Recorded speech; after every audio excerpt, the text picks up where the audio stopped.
Hi friends, welcome to Ashoka online classes.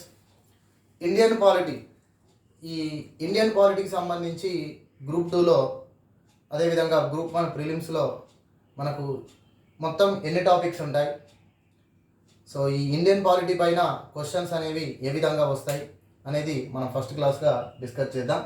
తర్వాత ఈ ప్రతి టాపిక్ మనం చాలా డెప్త్గా గ్రూప్ 2 స్థాయికి మించి చాలా డెప్త్గా ప్రతి టాపిక్ అనేటువంటిది డిస్కస్ చేద్దాం. సో ముందుగా ఇండియన్ పాలిటీలో ఉండేటువంటి టాపిక్స్ ఏంటి? ఇండియన్ పాలిటీ అనగానే మనకు భారత రాజకీయ వ్యవస్థకు సంబంధించినటువంటిది అనేది తెలుస్తుంది. అయితే ఇక్కడ ముఖ్యంగా పొలిటికల్ సైన్స్కి సంబంధించినటువంటి అంశాలు అనేవి రావు. పొలిటికల్ సైన్స్కి సంబంధించినటువంటి సిద్ధాంతాలు కానీ పొలిటికల్ సైన్స్ సంబంధించినటువంటి ఫిలాసఫీ కానీ ఇవేమీ కూడా ఉండదు. ఇండియన్ పాలిటీ అంటే ఒకటే, Indian constitution and political system. Indian constitution and Indian political సిస్టమ్కి సంబంధించినటువంటిది మనం తెలుసుకుంటాం. ఇక్కడ భారత రాజ్యాంగంలోని అంశాలు, దానితో పాటు భారత పరిపాలన వ్యవస్థ గురించి తెలుసుకోవడమే మనకి ఇండియన్ పాలిటీ అన్నాం. అయితే గ్రూప్ 2లో ఇండియన్ పాలిటీ అంటే గవర్నెన్స్ అని చెప్పేసి అంటున్నాం. సో గవర్నెన్స్ అంటే ఏమిటి అంటే కొన్ని పరిపాలనకు సంబంధించినటువంటి అంశాలు కూడా మనకు తీసుకున్నారు. పాలనా సంస్కరణలు, అర్థమవుతుందా? సో గవర్నెన్స్లో పాలనా సంస్కరణలకు సంబంధించినటువంటి అంశాలు, రీఫార్మ్స్, ఇవన్నీ కూడా మనకి ఇందులో ఉన్నాయి. సో ఇండియన్ పాలిటీతో పాటు గవర్నెన్స్ టాపిక్స్ కూడా కొన్ని డిస్కస్ చేయడం అనేది జరుగుతుంది. So first one Indian polity. Indian పాలిటీలో ఒక్కొక్క టాపిక్ చూద్దాం. ఫస్ట్ టాపిక్ వచ్చేసి భారత రాజ్యాంగ చారిత్రక నేపథ్యం.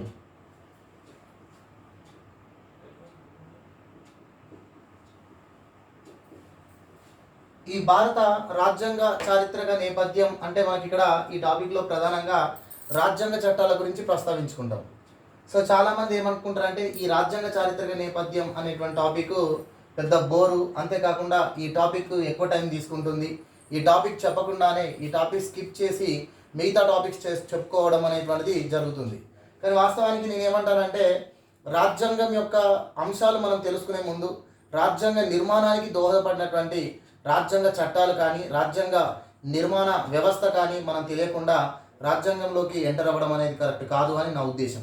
సో అందుకనే భారత రాజ్యాంగ చట్టాలు అయినప్పటికీ ఈ చట్టాలను వాటి యొక్క సీక్వెన్స్ పద్ధతిలో, అదేవిధంగా వాటికి సంబంధించినటువంటి రాజ్యాంగ చారిత్రక పరిణామాలను మనం డిస్కస్ చేసుకుంటూ రాజ్యాంగ చట్టాలు చదివినట్లయితే చట్టాలు పెద్దగా బోరేం ఉండదు.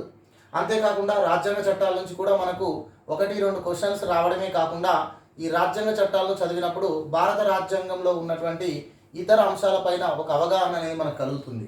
ఓకేనా? అంతేకాకుండా మనకు రాజ్యాంగంలో లేదా ఇండియన్ పాలిటీలో ఏదైనా ఒక టాపిక్ డిస్కస్ చేసేటప్పుడు కూడా ప్రతి టాపిక్ వద్ద మళ్ళీ మనం ఈ రాజ్యాంగ చట్టాల గురించి ప్రస్తావించుకోవడం జరుగుతుంది. ఉదాహరణకు పార్లమెంట్ అనే టాపిక్ మనం ఇండియన్ పాలిటీలో డిస్కస్ చేసేటప్పుడు 1919 చట్టం, 1919 భారత ప్రభుత్వ చట్టం గురించి డిస్కస్ చేస్తాం. అదేవిధంగా శాసనసభ శాసన మండలి వ్యవస్థ గురించి మనం తెలుసుకునేటప్పుడు ఆ టాపిక్ను మనం డిస్కస్ చేసేటప్పుడు 1935 చట్టం గురించి డిస్కస్ చేయాల్సి ఉంటుంది. హైకోర్టుల గురించి మనం చెప్పుకునేటప్పుడు 1861 ఇండియన్ కౌన్సిల్ చట్టం గురించి డిస్కస్ చేయాల్సి ఉంటుంది. అదేవిధంగా సుప్రీంకోర్టు గురించి చెప్పుకునేటప్పుడు 1773 రెగ్యులేటింగ్ చట్టం గురించి డిస్కస్ చేయాల్సి ఉంటుంది. ఇలా మనకి ఇండియన్ పాలిటీలో ఏ టాపిక్ చెప్పుకునేటప్పుడైనా కూడా దానికి ముందు రాజ్యాంగ చట్టం గురించి ప్రస్తావించడం జరుగుతుంది. కాబట్టి రాజ్యాంగ చట్టాలను స్కిప్ చేయడము, రాజ్యాంగ చట్టాలను చదవకుండా మిగతా టాపిక్స్ చదివి చివరిలో రాజ్యాంగ చట్టాల గురించి ఏదో మమ అనిపించుకోవడం అనేది కరెక్ట్ కాదు. ఓకే? సో ఏదైనా కూడా ఏ సబ్జెక్ట్ అయినా ఒక సీక్వెన్స్ ఉంటుంది, ఆ పద్ధతిలోనే దాన్ని మనం బోధించాలి, ఆ పద్ధతిలోనే మనం చదువుకోవాలి. సో కాబట్టి భారత రాజ్యాంగ చారిత్రక నేపథ్యం అనేటువంటి రాజ్యాంగ చట్టాలు అనేది మన మొదటి టాపిక్. సో ఈ టాపిక్లో ఉన్నటువంటి అన్ని చట్టాల గురించి మనం డిస్కస్ చేస్తాం. తర్వాత రెండవది భారత రాజ్యాంగ పరిషత్ నిర్మాణం. రెండవ టాపిక్ వచ్చేసి భారత రాజ్యాంగ పరిషత్. సో భారత రాజ్యాంగ పరిషత్ అంటే మన రాజ్యాంగ నిర్మాణంకు ఉపయోగపడినటువంటి రాజ్యాంగ పరిషత్ ఎలా ఏర్పడింది, రాజ్యాంగ పరిషత్తులో స్థానాలు, రాజ్యాంగ పరిషత్ సభ్యుల సంఖ్య ఎంత, రాజ్యాంగ పరిషత్ రాజ్యాంగ రచన కోసం ఎలాంటి పద్ధతులు పాటించింది, రాజ్యాంగ పరిషత్ రాజ్యాంగ రచనకై ఎలాంటి కమిటీలు వేసింది, కమిటీ అధ్యక్షులు ఎవరు, ఇదంతా కూడా మనం ఈ టాపిక్లో డిస్కస్ చేయడం జరుగుతుంది. ఇక్కడ నుంచి కూడా ఒక క్వశ్చన్ వచ్చేటువంటి అవకాశం ఉంటుంది మనకి ఇండియన్ పాలిటీ గ్రూప్ 2లో. తర్వాత భారత రాజ్యాంగ ముఖ్య లక్షణాలు.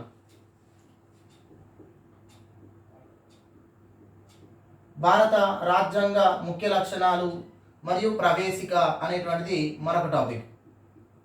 సో దీన్ని మనం మూడో టాపిక్గా తీసుకోవచ్చు. భారత రాజ్యాంగ ముఖ్య లక్షణాలు అంటే ఇందులో మన రాజ్యాంగం యొక్క సైలెంట్ ఫీచర్స్ ఏంటి, అదేవిధంగా భారత రాజ్యాంగంను వివిధ రాజ్యాంగాల చేత రూపొందించారు కాబట్టి ఏ రాజ్యాంగం నుండి ఏ అంశాలు గ్రహించారు, అదేవిధంగా భారత రాజ్యాంగంలో ఎన్ని భాగాలు ఉన్నాయి, ఎన్ని షెడ్యూల్స్ ఉన్నాయి అనేవి ఇందులో ప్రస్తావించుకొని రాజ్యాంగ ప్రవేశిక లేదా రాజ్యాంగ పీఠిక యొక్క అంశాలు ఈ టాపిక్ నందు డిస్కస్ చేయడం జరుగుతుంది. చాలా ఇంపార్టెంట్ టాపిక్. ఇక్కడ నుంచి కూడా మనకు డెఫినెట్లీ కంపల్సరీగా గ్రూప్ 2లో 1 క్వశ్చన్ రావడానికి అవకాశం ఉంటుంది.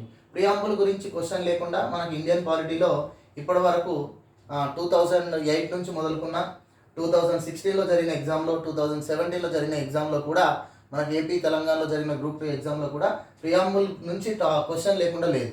సో కాబట్టి ప్రియాంబుల్ అనేది చాలా ఇంపార్టెంట్. ఒక గ్రూప్ 2కే కాకుండా మిగతా గ్రూప్ 1 కానీ ఎస్ఐ కానిస్టేబుల్ ఎగ్జామ్లో కూడా మనకు ఇండియన్ పాలిటీ నుంచి అడిగేదగిన క్వశ్చన్లలో ప్రియాంబుల్ అనేటువంటిది very very important. Okay. So తర్వాత నెక్స్ట్ వన్ భారత భూభాగము.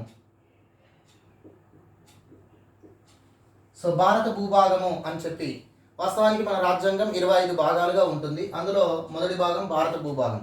సో ఈ భారత భూభాగంలో 1 నుంచి 4 వరకు ఆర్టికల్స్ అనేవి ప్రస్తావించబడతాయి. సో ఈ భారత భూభాగం అనే టాపిక్లోనే మనం రాష్ట్రాల పునర్వ్యవస్థీకరణ ఎలా జరుగుతుంది, తర్వాత భారతదేశంలో రాష్ట్రాల పునర్వ్యవస్థీకరణ ప్రక్రియ ఎలా జరిగింది, 1956లో భాషా ప్రయుక్త రాష్ట్రాల పునర్వ్యవస్థీకరణ ఏ పద్ధతిలో చేశారు, ఇవన్నీ కూడా మనం ప్రస్తావించుకుంటాం.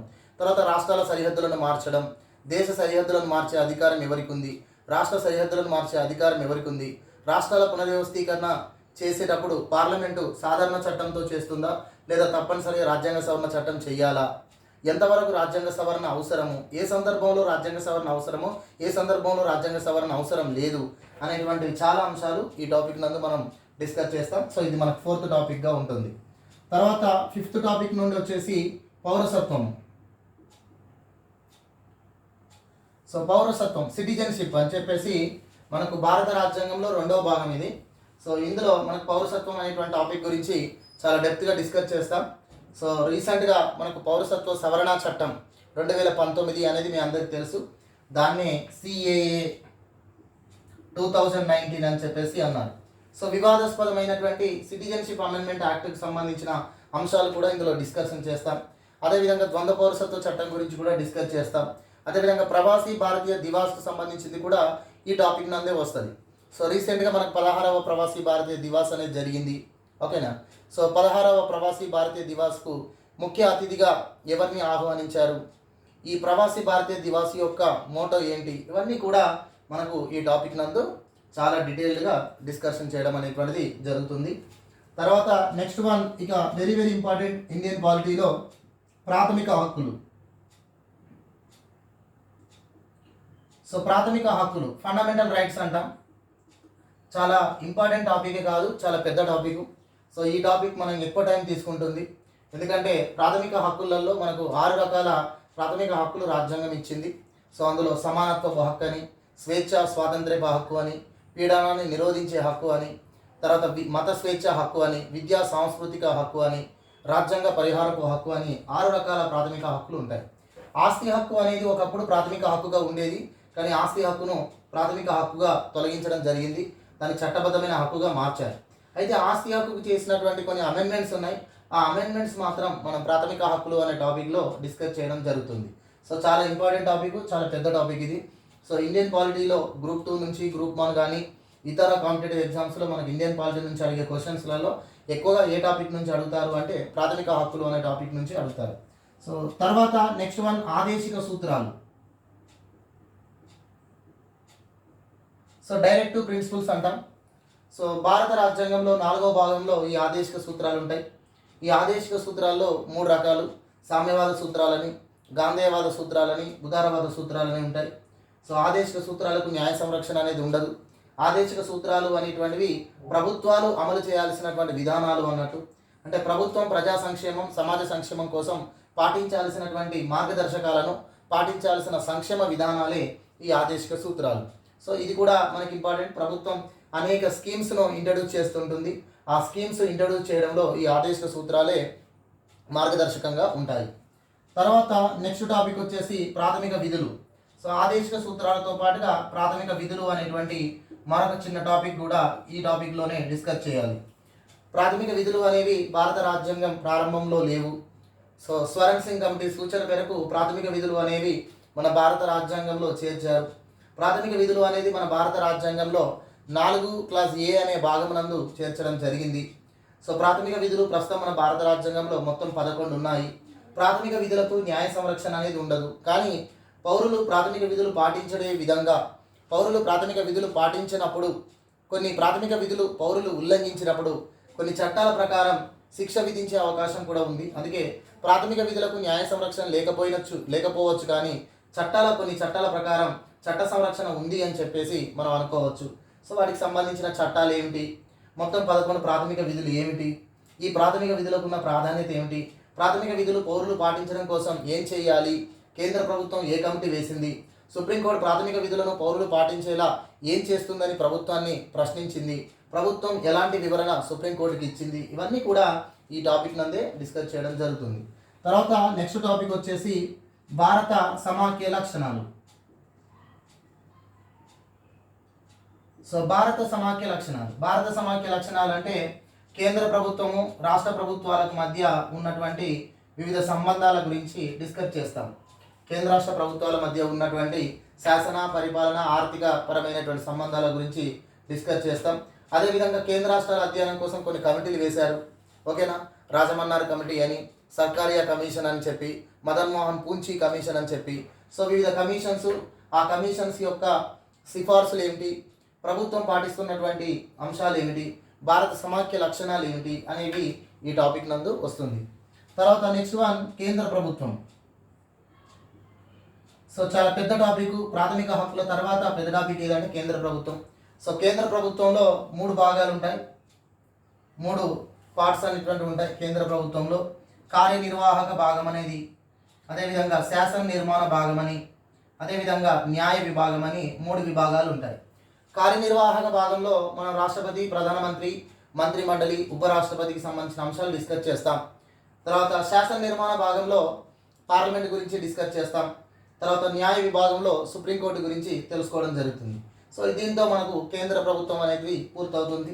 సో కేంద్ర ప్రభుత్వం యొక్క వ్యవస్థ మనకు పూర్తిగా అర్థమైపోయినట్లయితే రాష్ట్ర ప్రభుత్వానికి సంబంధించింది ఈజీగా అర్థం చేసుకోవచ్చు. ఎందుకంటే భారతదేశంలో పార్లమెంటరీ వ్యవస్థ అనేది కేంద్ర స్థాయిలో, రాష్ట్ర స్థాయిలో ఒకే విధంగా మన రాజ్యాంగం ద్వారా ఏర్పాటు చేయడం జరిగింది కాబట్టి.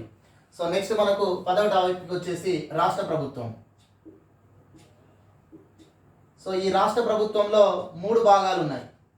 రాష్ట్ర ప్రభుత్వంలో కూడా 3 భాగాలు ఉంటాయి. కార్యనిర్వాహక భాగం, శాసన నిర్మాణ భాగం, న్యాయ విభాగము అని చెప్పేసి 3 విభాగాలు ఉంటాయి.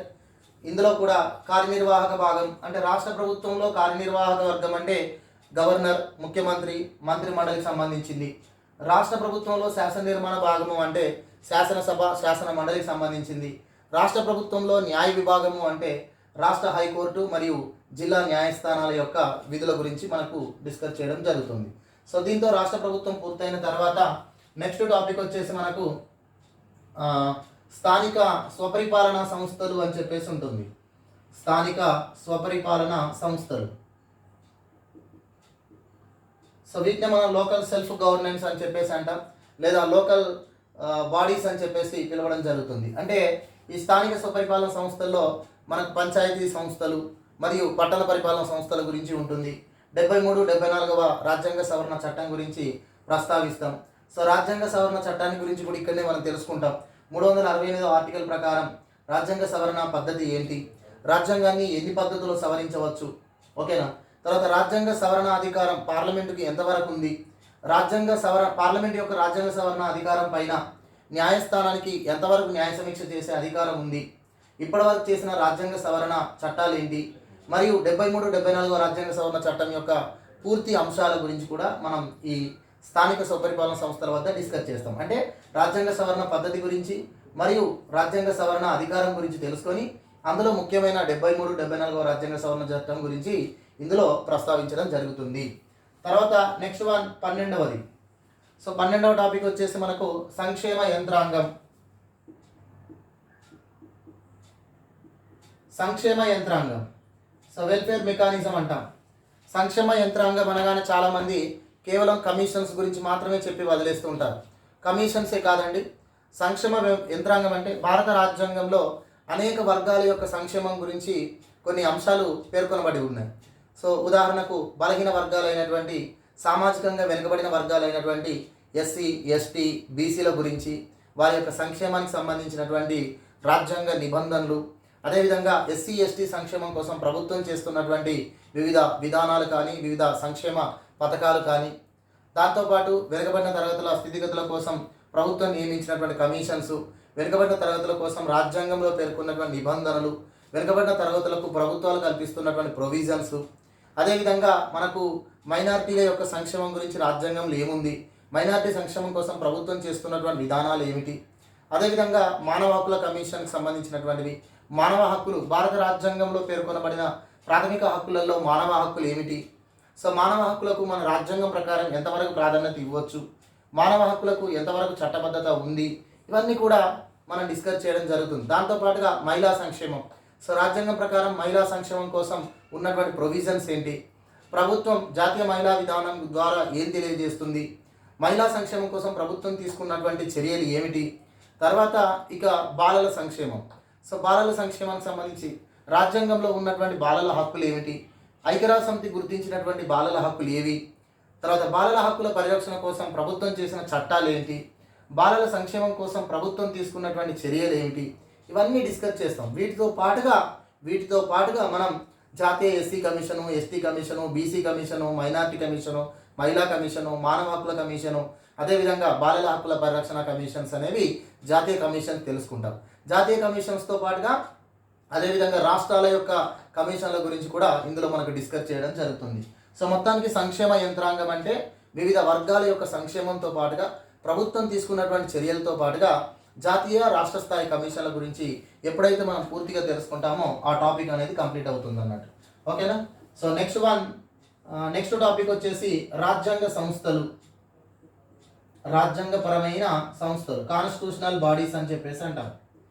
రాజ్యాంగపరమైనటువంటి సంస్థలలో ఎన్నికల సంఘం గురించి, కేంద్ర ఎన్నికల సంఘం, రాష్ట్ర ఎన్నికల సంఘం గురించి, ఎన్నికల సంస్కరణల గురించి, అదేవిధంగా స్వేచ్ఛాయుతమైన ఎన్నికలకు ఉన్నటువంటి అవరోధాలు, సో ఎన్నికల వ్యవస్థలో వస్తున్నటువంటి మార్పులు, ఆధునిక కాలంలో ఎన్నికల విధానంలో రావాల్సినటువంటి మార్పులు ఏంటి, తీసుకురావాల్సిన సంస్కరణలు ఏమిటి, ప్రజాప్రాతినిధ్య చట్టం అంటే ఏంటి, రాజకీయ పార్టీలు ఏ చట్టం ప్రకారం ఏర్పడతాయి, రాజకీయ పార్టీ యొక్క వ్యవస్థ, భారత రాజకీయ పార్టీల వ్యవస్థ ఏ విధంగా ఉంది, ఇవన్నీ కూడా మనం ఈ టాపిక్ నందే డిస్కస్ చేస్తాం. రాజ్యాంగపరమైన సంస్థలలో ఎన్నికల సంఘం ఏదైతే ఉంటుందో, ఎన్నికల సంఘంలో రాజకీయ పార్టీ వ్యవస్థ, అదేవిధంగా ఎన్నికలు, స్వేచ్ఛాయుతమైన ఎన్నికలు, ఎన్నికల సంస్కరణలు, సో ఎన్నికలు స్వేచ్ఛాయుతంగా జరగడానికి భారతదేశంలో ఉన్నటువంటి అవరోధాలు, మరియు ఎన్నికల సంఘం ప్రభుత్వం తీసుకున్నటువంటి చర్యలు, ఇవన్నీ కూడా పూర్తిగా మనం డిస్కస్ చేస్తాం. అదేవిధంగా ఆర్థిక సంఘంలో కేంద్ర ఆర్థిక సంఘం, రాష్ట్ర ఆర్థిక సంఘాలు ఏంటి, సో కేంద్ర ఆర్థిక సంఘమును రాష్ట్రపతి నియమిస్తారు, కేంద్ర ఆర్థిక సంఘం నిర్మాణం ఏంటి, కేంద్ర ఆర్థిక సంఘం యొక్క బాధ్యతలు ఏమిటి, సో ఇప్పటి వరకు 15 ఆర్థిక సంఘాలు వేశారు, సో 15వ ఆర్థిక సంఘం చేస్తున్న సిఫార్సులు ఏంటి, 14వ ఆర్థిక సంఘం సిఫార్సులు ఏ రకంగా అమలయ్యాయి, వీటికి సంబంధించినటువంటి కొన్ని అంశాలు డిస్కస్ చేస్తాం. దాంతోపాటుగా public service commissions, so public service commissions అంటే మనకు కేంద్ర సర్వీసుల నియామకం కోసం యూపీఎస్సీ, రాష్ట్ర ప్రభుత్వ సర్వీసుల నియామకం కోసం రాష్ట్ర public service commissions, so UPSC నిర్మాణం, రాష్ట్ర పబ్లిక్ సర్వీస్ కమిషన్ల నిర్మాణం, తర్వాత సివిల్ సర్వీస్ వ్యవస్థలో వస్తున్నటువంటి మార్పులు, సివిల్ సర్వీస్ వ్యవస్థలో తీసుకొచ్చినటువంటి సంస్కరణలు, వివిధ కమిటీలు అవి సూచించినటువంటి రికమెండేషన్స్, ఇవన్నీ మనం ఈ టాపిక్ నందే డిస్కస్ చేస్తాం. తర్వాత కంట్రోలర్ అండ్ ఆడిటర్ జనరల్, కేంద్ర ప్రభుత్వం, రాష్ట్ర ప్రభుత్వాల యొక్క జమా ఖర్చులను ఆడిట్ చేసేటువంటి రాజ్యాంగపరమైనటువంటి కీలకమైనటువంటి పదవి కాగ్ అనే పదవి. సో ఈ కాగ్ గురించి రాజ్యాంగంలో ఉన్నటువంటి నిబంధనలు ఏమిటి, కాగ్ యొక్క అధికార విధులు ఏమిటి, సో భారత ప్రజాస్వామ్య వ్యవస్థలో కాగ్ యొక్క పాత్ర ఎంతవరకు ఉంది, సో కాగ్ చేస్తున్నటువంటిది ఏమిటి, చేయాల్సినటువంటిది ఏమిటి అనేది కూడా మనం డిస్కస్ చేయడం జరుగుతుంది. ఓకే, సో దాని విధంగా ఇతర రాజ్యాంగపరమైనటువంటి కొన్ని సంస్థల గురించి కూడా ఇలా డిస్కస్ చేయడం జరుగుతుంది. దాని తర్వాత నెక్స్ట్ వన్ చట్టబద్ధమైన సంస్థలు. చట్టబద్ధమైనటువంటి సంస్థలు మరియు ఇతర సంస్థలు. చట్టబద్ధమైన సంస్థలు మరియు ఇతర సంస్థలు. సో చట్టబద్ధమైన సంస్థలు అంటే సెంట్రల్ విజిలెన్స్ కమిషన్, తర్వాత కేంద్ర రాష్ట్ర సమాచార కమిషన్స్, సమాచార హక్కుల పరిరక్షణ కమిషన్స్, ఓకేనా. సో ఇతర సిబిఐ, తర్వాత ఏసీబీ, సిఐడి, ఇలాంటి కొన్ని ఇతర సంస్థలు అనేటువంటివి భారతదేశంలో ఉన్నాయి. కొన్ని చట్టబద్ధమైన సంస్థలు ఉన్నాయి, కొన్ని చట్టేతర సంస్థలు ఉన్నాయి. సో నీతి ఆయోగ్, జాతీయ అభివృద్ధి మండలి, ఇవన్నీ కూడా చట్టేతర సంస్థలు. జాతీయ సమగ్రతా మండలి, జాతీయ భద్రతా మండలి, ఓకే, ఇవన్నీ చట్టేతర సంస్థలు. సమాచార కమిషన్స్ అనేవి చట్టబద్ధమైన సంస్థలు. సెంట్రల్ విజిలెన్స్ కమిషన్ అనేవి చట్టబద్ధమైన సంస్థలు. సో చట్టబద్ధమైన సంస్థలు, ఇతర సంస్థల గురించి ఈ టాపిక్ నందు మనం పూర్తిగా డిస్కస్ చేయడం జరుగుతుంది. ఓకే, సో దీని తర్వాత ఇక నెక్స్ట్ టాపిక్ వచ్చేసి మనకు భారత రాజ్యాంగంలో రాజ్యాంగ సవరణ చట్టాల గురించి డిస్కస్ చేస్తాం. సో ఇప్పటి వరకు భారత రాజ్యాంగాన్ని 104 సార్లు సవరించారు. సో 104 రాజ్యాంగ సవరణ చట్టాలలో ముఖ్యమైనటువంటి రాజ్యాంగ సవరణ చట్టాలు ఒక 50 ఉంటాయి. సో 50 రాజ్యాంగ సవరణ చట్టాల గురించి కూడా మనం తెలుసుకుంటాం. ఓకే, సో ఎందుకంటే ఇండియన్ పాలిటీ అంటే ఏదో కొన్ని టాపిక్స్ ఎక్కువగా చెప్పుకొని మిగతా టాపిక్స్ పైన డిస్కస్ చేసి వదిలేయడం కాదు. ఓకేనా. గ్రూప్ 2 లాంటి ఎగ్జామ్స్లలో ఇండియన్ పాలిటీ చదవాలి అంటే ప్రతి టాపిక్ను కూడా డెప్త్గా డిస్కస్ చేయాల్సిందే, ప్రతి టాపిక్ను డెప్త్గా చదవాల్సిందే. ఓకేనా. సో చాలామంది ఏం చేస్తుంటారంటే కేంద్ర ప్రభుత్వం వరకు బ్రహ్మాండంగా టాపిక్ను లాగించి మిగతా పార్ట్ అంతా కూడా మమ అనిపిస్తారు. సో అది కరెక్ట్ కాదు, ఎందుకంటే ప్రతి టాపిక్ కూడా ఇంపార్టెంటే. మళ్ళీ గ్రూప్ 2 లాంటి ఎగ్జామ్లో బిట్స్ అబ్జెక్టివ్ టైప్ ఎగ్జామ్ కాబట్టి ఏ టాపిక్ నుంచి ఏ కార్నర్ నుంచి మనకు బిట్ వచ్చేది తెలియదు అన్నట్టు. సో కాబట్టి ఇండియన్ పాలిటీ ఏపీలో అయితే 75 మార్కులు మనకు, తెలంగాణలో అయితే 50 మార్కులు పేపర్ 2లో ఉన్నప్పటికీ జనరల్ స్టడీస్లో వచ్చినటువంటి ఒక 15-20 మార్కులతో కలుపుకుంటే అక్కడ కూడా మనకు వెయిటేజ్ ఒక 70-75 మార్కుల వరకు ఉంది. సో తెలంగాణలో కానీ ఏపీ గ్రూప్ 2లో కానీ మనకు ఎటు చూసినా 75 మార్కులు 70-75 మార్కులు పాలిటీ నుంచి ఖచ్చితంగా వస్తున్నాయి. మరి 70-75 మార్కులు పాలిటీ నుండి వస్తున్నాయి కాబట్టి ఏ టాపిక్ నుంచి తీసుకున్నా కూడా మనకు 5 క్వశ్చన్స్కు తక్కువ రావన్నట్టు. అందుకనే ప్రతి టాపిక్ కూడా చాలా డెప్త్గా మనం చదవాలి. రాజ్యాంగ సవరణ చట్టాలు కూడా మీకు 104 రాజ్యాంగ సవరణ చట్టాలు ఉంటే ఒక 50 రాజ్యాంగ సవరణ చట్టాలు ఇంపార్టెంట్. ఆ 50 రాజ్యాంగ సవరణ చట్టాలు కూడా ఎలా గుర్తుంచుకోవాలి, అసలు రాజ్యాంగ సవరణ చట్టాల కంటే ముందు రాజ్యాంగ సవరణ పద్ధతులు ఏంటో అనేది కూడా అభ్యర్థులకు తెలిసి ఉండాలి. సో కాబట్టి నేను ముందు రాజ్యాంగ సవరణ పద్ధతుల గురించి 368 ఆర్టికల్లో ఏముంది, ఓకేనా.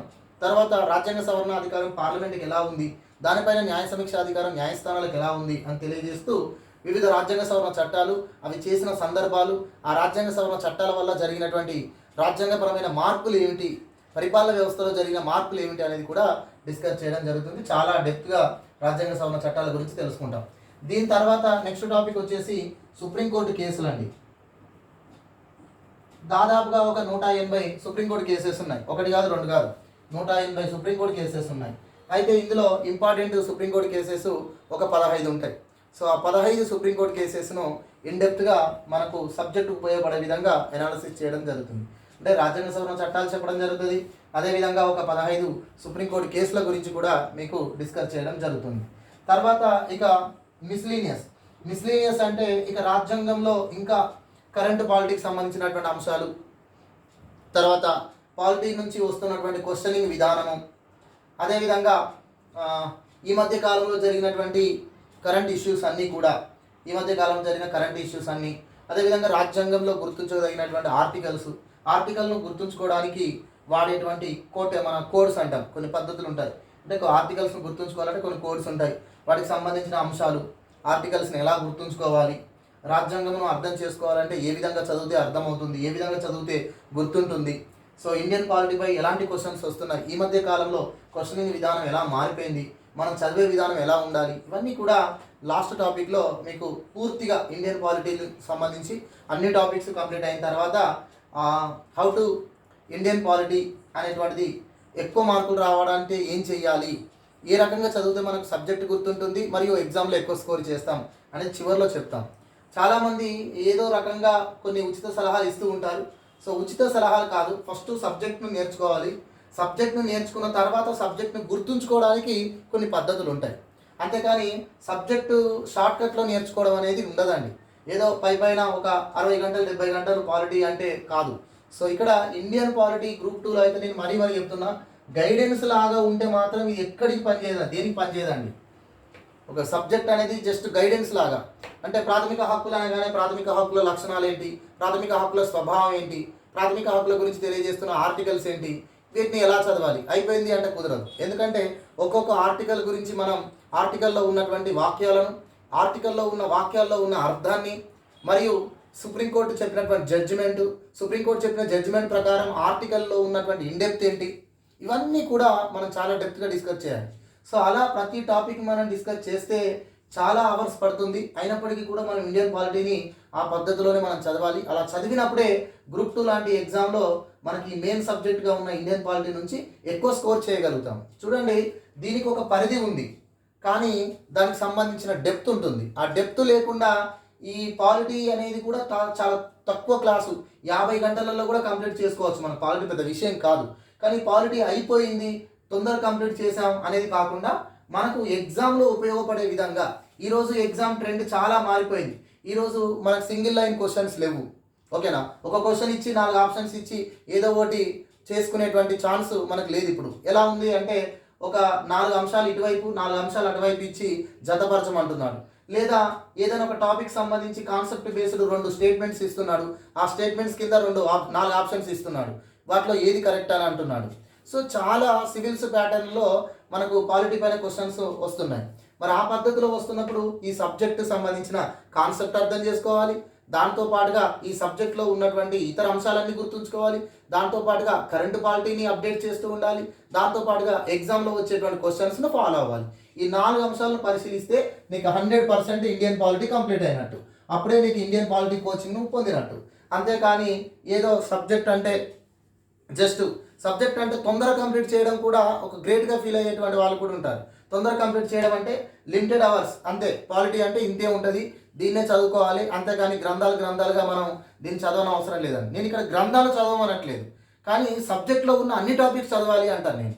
ఎందుకంటే ప్రతి టాపిక్ నువ్వు చదవకపోతే, ప్రతి టాపిక్ని ఇన్డెప్త్గా చదవకపోతే, నీకు ఏదో ప్రాథమిక హక్కుల వరకు తెలుసు కదా అని చెప్పేసి ఎక్కువ డెప్త్గా చదివి మిగతా టాపిక్స్ను అనిపిస్తా అంటే కుదరదు. నీకు పార్లమెంటరీ వ్యవస్థ, కేంద్ర ప్రభుత్వంలో పార్లమెంట్ అనే వ్యవస్థ ఉంటుంది. పార్లమెంట్ గురించి అంటే చాలామంది ఏం చెప్తారు, పార్లమెంట్ నిర్మాణం, రాజ్యసభ నిర్మాణం, లోక్సభ నిర్మాణం చెప్పేసి అయిపోయింది అంటారు. అట్లా కాదు.